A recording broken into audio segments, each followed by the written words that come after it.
নমস্কার, নতুন বাংলা থেকে বলছি সন্ময় বন্দ্যোপাধ্যায়। জামাতরা গিয়েছিল চীনে জৈনিক সাহায্য গ্যাদার করার জন্য, মোহাম্মদ ইউনূস সরকারের জন্য বা মোহাম্মদ ইউনূসের ইন্টারিম সরকারের জন্য। জামাতের তাড়িয়ে দিয়েছে চীন। খবরটা পেলাম, সেই খবরটা যার কাছ থেকে পেলাম, যেভাবে পেলাম আমি শোনাবো আপনাদের কাছে। ভদ্রলোক সুপ্রতিম রায় একসময় হংকংয়ে থাকতেন, খুব ক্লোজলি চীনকে অবজার্ভ করছেন, চীনের সঙ্গে হংকংয়ের সম্পর্ক নিয়ে দীর্ঘদিন তিনি প্রচুর ইন্টারভিউ আমাদের বাংলা বার্তায় দিয়েছেন। সাম্প্রতিককালে তিনি দেশে ফিরেছেন, এই মুহূর্তে ব্যাঙ্গালোরে রয়েছেন, কলকাতার মানুষ, উত্তর কলকাতার মানুষ। তিনি সরাসরি বাংলাদেশের সঙ্গে ভারতবর্ষের সম্পর্ক কেন নরেন্দ্র মোদীর সরকার সরাসরি বাংলাদেশকে টাইট দিতে মিলিটারি ঢুকিয়ে দিচ্ছে না, প্রশ্নটা তাকে করেছেন। যে প্রশ্নটা অনেকের মনের প্রশ্ন, মোদী কেন চুপ করে রয়েছেন, কেন মোদী সরাসরি মিলিটারি ঢুকিয়ে দিচ্ছে না? 5 মিনিটে তো বাংলাদেশকে স্ক্রু টাইট দিয়ে চলে আসতে পারে, করছেন না কেন? আমি তাঁকেই প্রশ্ন করেছিলাম, কেন বিশ্ব রাজনীতির খবর রাখেন, জো বাইডেনের খবর রাখেন, ডোনাল্ড ট্রাম্পের খবর রাখেন, চীনের গতিবিধির খবর রাখেন, বাংলাদেশ, পাকিস্তান, ভারতবর্ষ, নরেন্দ্র মোদী সমস্ত কিছুর খবর রাখেন, যেহেতু আন্তর্জাতিক মানচিত্রে দীর্ঘদিন থেকেছেন, কাজ করেছেন, বিদেশে থেকেছেন এবং খুব নলেজেবল একজন বাঙালি। সেই ভদ্রলোক বললেন যে দেখুন সন্ময়বাবু, সেটা আমারও মনের কথা, যে এখন কিন্তু ইদানিংকালে কিন্তু ওই কামান বন্দুকের লড়াই নয়, এখন কিন্তু স্ট্র্যাটেজিক ওয়ার, এবং সেই স্ট্র্যাটেজিক ওয়ারে অনেকগুলো লড়াই হয়। তার মধ্যে একটা অবশ্যই ইকোনমিক লড়াই, যে কথাটা আমি বারবার বলছি। নরেন্দ্র মোদী কিন্তু অপেক্ষা করছে জো বাইডেনের 20শে জানুয়ারি আমেরিকার ক্ষমতা নেওয়ার জন্য। যে মুহূর্তে জো বাইডেন পুরোপুরি ক্ষমতায় চলে আসবেন মার্কিন যুক্তরাষ্ট্রের রাষ্ট্রপতি হিসেবে, এবং ঠিক তার পাশাপাশি এর পরের অধ্যায় যেখানে বাংলাদেশের ইকোনমি ফল করবে, এই মুহূর্তে দাঁড়িয়ে সরাসরি যুদ্ধের মধ্যে ঠেলে দিয়ে বাংলাদেশের সো কল্ড ইসলামিক ফোর্সকে ইউনাইটেড হওয়ার সুযোগ কিন্তু নরেন্দ্র মোদী দিচ্ছেন না। তা বলে কি চুপ করে বসে আছেন? না, চুপ করে বসে নেই। কী করছেন সেটা আপনাদের বাংলার বার্তায় শোনাবো। কীভাবে স্ট্র্যাটেজিক লড়াই শুধু নয়, মিলিটারি ইকুইপমেন্টস কীভাবে বাংলাদেশের বিরুদ্ধে ভারতবর্ষ সাজাচ্ছে, যা যা খবর পেয়েছি সেগুলো আপনাদের বাংলার বার্তায় শোনাবো। কিন্তু এই মুহূর্তে দাঁড়িয়ে সরাসরি চলে যাব ওই ভদ্রলোকের কাছে, যিনি ব্যাঙ্গালোর থেকে আমাদের এই স্ট্র্যাটেজিক লড়াইয়ের যে ছক নরেন্দ্র মোদী করেছেন সেটা নিয়ে খোল্লা কথা বলেছেন, মন খুলেছেন। নতুন নমস্কার, সুপ্রতিম দা, সন্ময় বলছি। হ্যাঁ সন্ময় দা বলুন। নমস্কার, কেমন আছেন? এই আছি আর কি। বলছি বাংলাদেশ, বিষয় বাংলাদেশ। এক সময় হংকং এ থাকতেন, কলকাতার মানুষ, এখন ব্যাঙ্গালোর। এই সব কিছুর বাইরে গিয়ে আমরা একটু পূর্ববঙ্গে যাব। পূর্ববঙ্গে এই মুহূর্তে বহু মানুষ একটা আলোচনা করছেন যে এই মুহূর্তে দাঁড়িয়ে কেন মোদী সরকার একদম ফিজিক্যাল অ্যাকশনের দিকে যাচ্ছে না। দরকার হলে একদম সেনা পাঠিয়ে জেনারেল মানেকশর মতো একটা কন্ট্রোল নিচ্ছে না। কিভাবে ব্যাখ্যা করবেন? মিসেস গান্ধী সেই সময় যা পলিটিক্যাল পরিস্থিতি ছিল, মিসেস গান্ধী অন্য জিনিস ছিলেন। হেনরি কিসিঙ্গার থেকে আরম্ভ করে নিক্সন, ওই রকম দুদেব, ওই রকম পলিটিশিয়ান, তার সাথে মিসেস গান্ধী, ওনার ইয়েটা অন্যরকম ছিল। তখন ইন্ডিয়া এত উইক ছিল, তবুও ইন্ডিয়া পাকিস্তানকে দুটুকরো করেছিল। বাট আজকালকার দিনে মোদি এখন যে খেলাটা খেলছে ঠিক আছে, এবং এটা কিন্তু ও হয়তো হাতে মারবে না, ভাতে মারবে। দুটো জিনিস আপনি দেখুন, যদি এক্সপোর্টটা বন্ধ করে দেয় মোদি, ধরুন বাংলাদেশে আমি কোনো এক্সপোর্টই করবো না, যা তোকে আমি দেবোই না, আর বে অফ বেঙ্গলের সামনে আইএনএস বিক্রান্ত আর আইএনএস বিরাটকেও দাঁড় করিয়ে দিয়ে, দুটো যুদ্ধজাহাজ দাঁড় করিয়ে, কোনো ট্যাঙ্কার থেকে আরম্ভ করে কোনো আপনার জাহাজ ওখানে ঢুকতে দেবে না, চট্টগ্রাম পোর্ট বা মংলা পোর্টে।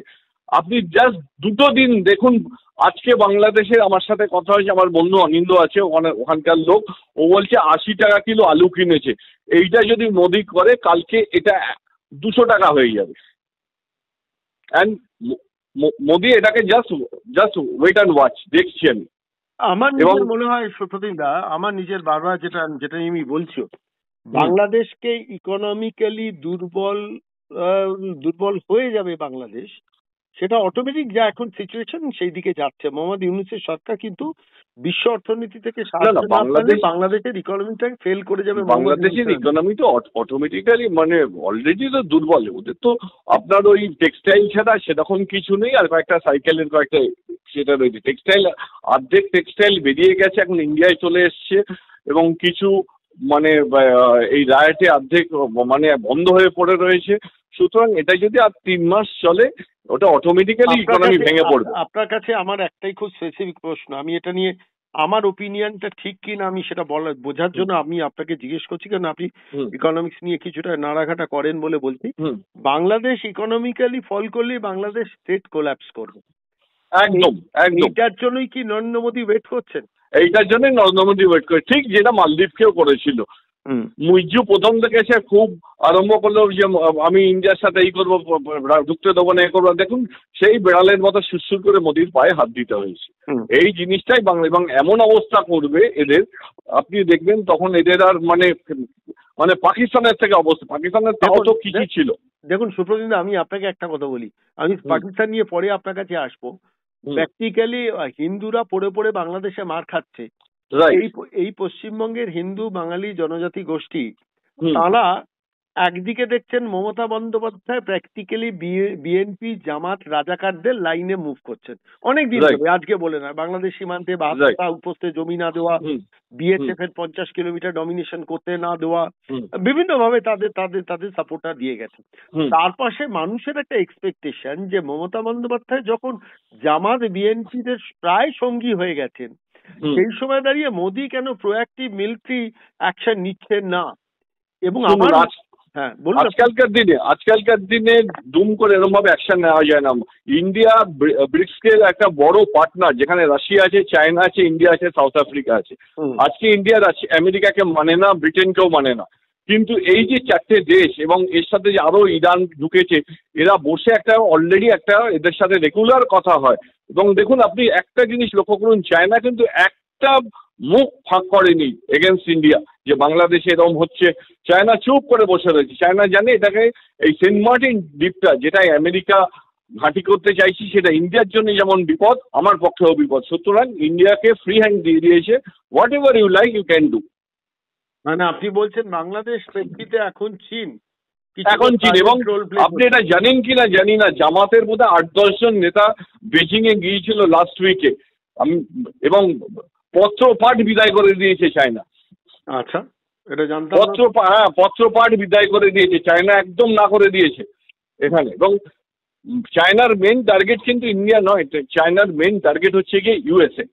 এবং ডোনাল্ড ট্রাম্প এলে যে কি খেলা খেলবে চায়না, এই জন্যও ইন্ডিয়াকে ওকে রাখতে হবে। ইন্ডিয়ার সাথে রাশিয়াকেও যেমন রাখতে হবে, ইন্ডিয়াকেও রাখতে হবে। আমি শেষ করবো আবার সেই কথা বলে যে মিলিটারি অ্যাকশন মোদির পক্ষে এখন সম্ভব নয়, বরঞ্চ মিলিটারি অ্যাকশনের থেকে অনেক বড় অ্যাকশনের দিকে যাচ্ছে মোদী সরকার। Economic fall of the state of Bangladesh. অবশ্যই আপনি দেখুন, ডোনাল্ড ট্রাম্প 20th জানুয়ারি ও বসা, এবং ও দেখুন একটা জিনিস দেখুন, তুলসী গ্যাবার থেকে আরম্ভ করে জিয়াস প্যাটেল না রাশ প্যাটেল কাকে FBI চিফ, ও সব কটা কিন্তু ইন্ডিয়ানকে রেখেছে। অ্যাট দ্য সেম টাইম ও ইন্ডিয়ার সাথে ট্রেড নিয়েও করবে, মানে একটা ফাইটে যাবে। অ্যাট দ্য সেম টাইম ইন্ডিয়াকে মানে এক হাতে গাজর আর এক হাতে স্টিক নিয়ে ইন্ডিয়ার সাথেও খেলবে। এবং মোদিও ঠিক একরকম, মানে সেয়ানে কোলাকুলি চলবে। এবং মধ্যিখানে মরবে বাংলাদেশ, যেটা বাইডেন করে দিয়ে গেছে বাংলাদেশকে, একেবারে ওর পার হাত দুটো ভেঙে দিয়ে গেছে। মানে আলটিমেটলি আপনি বলছেন যে 20শে জানুয়ারি ডোনাল্ড ট্রাম্পের আসা পর্যন্ত অপেক্ষা করতে হবে, সমস্ত একটু অপেক্ষা করুন, একটু। হ্যাঁ, যুদ্ধের যেগুলো বলছে বলেছে। আপনি একটা জিনিস লক্ষ্য করুন, আজকে ইন্ডিয়া কিন্তু পুরীর সামনে একটা মিলিটারি এক্সারসাইজ করেছে, যেটা কোনোদিন হয়নি। ইন্ডিয়া যখন পুরী আমাদের উড়িষ্যার পুরী, আচ্ছা, ওখানে মিলিটারি এক্সারসাইজ হচ্ছে এখন। দেখুন মিলিটারি এক্সারসাইজ বোধহয় 1 দিন না 2 দিনে। বে অফ বেঙ্গলের এত কাছে নিয়ার বাংলাদেশ ইন্ডিয়া কখনো করেনি। যেটা হয়েছে আমেরিকার সাথে হয়, সেটা ওই আন্দামান সির অনেকটা দূরে হয়। আর যেটা হয় হচ্ছে কি আপনার বিশাখাপত্তনম বা চেন্নাইয়ের ওই দিকটা, মানে কি করে ল্যান্ড, মানে সি থেকে অ্যাটাক করলে পরে কি করে ল্যান্ডের মানে উড়বে, সেটার একটা মহড়া চলছে ওখানে। এগুলো থেকে জাস্ট একটা দেখানো যে দেখো ভাই, আমি কিন্তু সব দেখছি, ওয়াচ করছি তোমাকে, কিন্তু যখন পারবো, বাট যুদ্ধ হবে না। যেটা হবে সেটা হচ্ছে ইকোনমিক্যালি ওর সিদ্ধারাটা ভেঙে দেবে। গত সপ্তাহে কতজন জামাত গিয়েছিল বেজিং? ওটা 8 থেকে 9 জন গিয়েছিল। এই খবরের সোর্সটা অথেন্টিক? এটা একদম 100% অথেন্টিক। এবং বাংলাদেশ থেকেই বলেছে আমার বন্ধু যে ওরা গিয়েছিল, কিছু করতে পারেনি। চায়না পত্রপাঠ বিদায় করে দিয়েছে। চীনের সাপোর্টটা নিতে চাইছিল জামাতরা। জামাতে স্ট্র্যাটেজিক কারণে নিজেরা একটু ব্যাক গিয়ে দিয়েছে। না, চীন এখন কিচ্ছু করবে না, কারণ ডোনাল্ড ট্রাম্প এলে পরে চীনের দরকার ইন্ডিয়াকে। বুঝতে পারছি, চীনের দরকার ইন্ডিয়াকে, রাশিয়ারও যেমন দরকার ইন্ডিয়াকে, ইন্ডিয়ারও দরকার চায়নাকে, চায়নারও দরকার রাশিয়ারও ইন্ডিয়াকে দরকার। এই তিনটে দেশ along with Iran and other country, এই সৌদি আরবিয়া, ইরান, দেখছেন সৌদি আরবিয়া একটা কথা বলছে, ইসলামিক কান্ট্রিও একটা কথা বলছেন, ইরান একটা কথা বলছেন, চুপ করে রয়েছে। কেন ওদের সবাই এই ব্রিক্সের এই গ্রুপটাকে প্রত্যেককে দরকার। মধ্যেখান দিয়ে মারা পড়বে এই ভদ্রলোক ইউনিস। কেন বুড়ো বয়সে 84 বছর বয়সে করতে এলো ভগবান জানে। বাইডেনের ফাঁদে পা দিয়ে মরার ইয়ে ভীমরতি আর কি। অনেক ধন্যবাদ সুপ্রতিম দা।